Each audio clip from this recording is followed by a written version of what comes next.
nombre es Tomás Cedeño, soy voluntario de la Cruz Roja Panameña. ¿Sabías que conociendo los tipos de alertas puedes salvar una vida?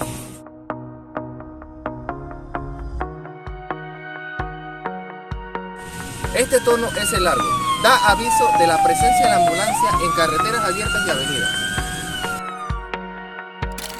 El tono corto es usado en cruces y semáforos para solicitar a los conductores de vehículos particulares que se detengan para dar paso a la ambulancia que lleva una emergencia.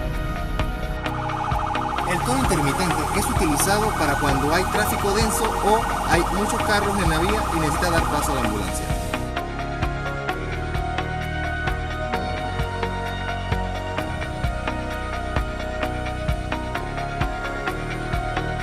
Te informa.